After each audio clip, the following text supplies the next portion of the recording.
A Brief History of Bob. A Journey into Chronic Pain. This is Bob. He's a regular guy, a good man, salt of the earth. He has a job, friends, girlfriend. Everything's going just fine for Bob. Until one day, he gets a serious pain. The pain gets worse. It doesn't go away. It's hurting something awful.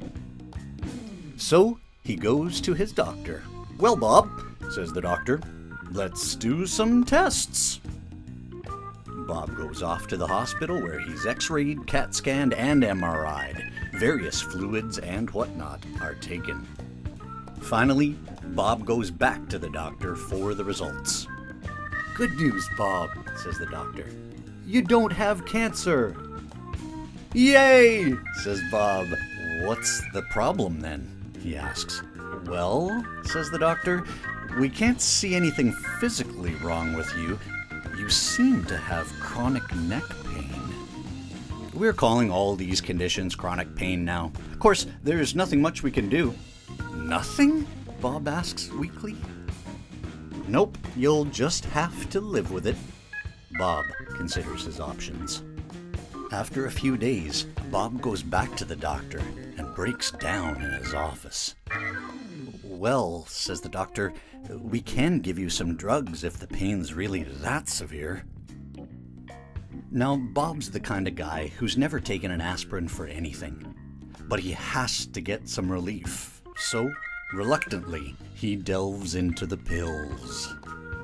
For the first time in ages, he gets a full night's sleep, but as he stumbles around in the morning, brushing his teeth, making coffee, he feels the pain coming back. Better take a few more, he thinks. Gotta be able to work today. And so it begins. Yep, pretty soon Bob's hooked on pain pills. He calls it dependent, which is true. It's just that he's enjoying the blurry sensation of the pills a little too much. He starts to take more and more. He runs out of his prescription a bit too soon. Neither the drugstore nor the doctor will give him the medication early. Eventually, with some difficulty, he weans himself off of the worst of the addiction. He still takes pills, but only for the really bad pain. He looks into alternative medicine. Some work for a while. Most don't. He does enjoy medical marijuana. He can forget his pain while he's high. But he can't be stoned all the time, and the pain is still very bad. Bob goes back to the doctor. "Look, Bob," said the doc, "you're a heck of a nice guy, but I've got to tell you, no one gets pain as often as you do. I think you'd better see a shrink." So, Bob goes off to a psychiatrist.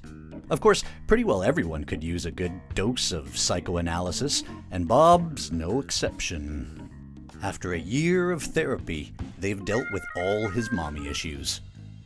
"Congratulations! You're mentally stable," says the psychiatrist. "But I still have all this dreadful pain," Bob cries. "Well then," she says, "I guess you'll just have to live with it." Now Bob's depressed, as well as in pain. Bob spends a lot of time in bed. Meanwhile, his girlfriend dumps him, his friends stop calling, and he loses his job. Bob just doesn't show up often enough. He's in too much pain. Now Bob's in trouble. He hardly leaves the house. He's lying in bed, feeling his pain, depressed about his pain, mad about his pain, fed up with his pain. He sees no end to it. Bob's circling the pain drain. He considers his options again. But Bob's not really a quitter, so he decides to do a little research.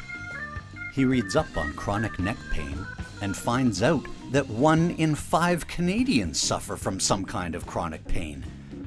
It's become such a problem that all the various ailments, chronic anything, are being dumped into the chronic pain bag.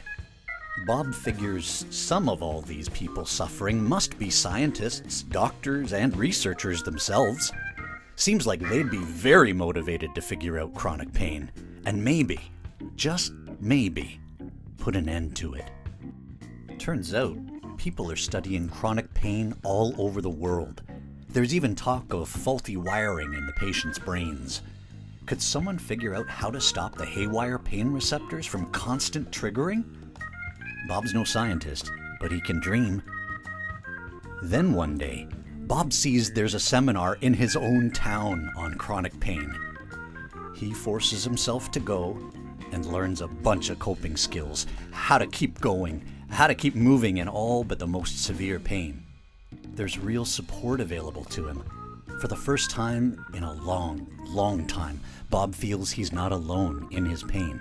Maybe he can learn to live with it. With hope, he even picks up a book about traveling with chronic pain.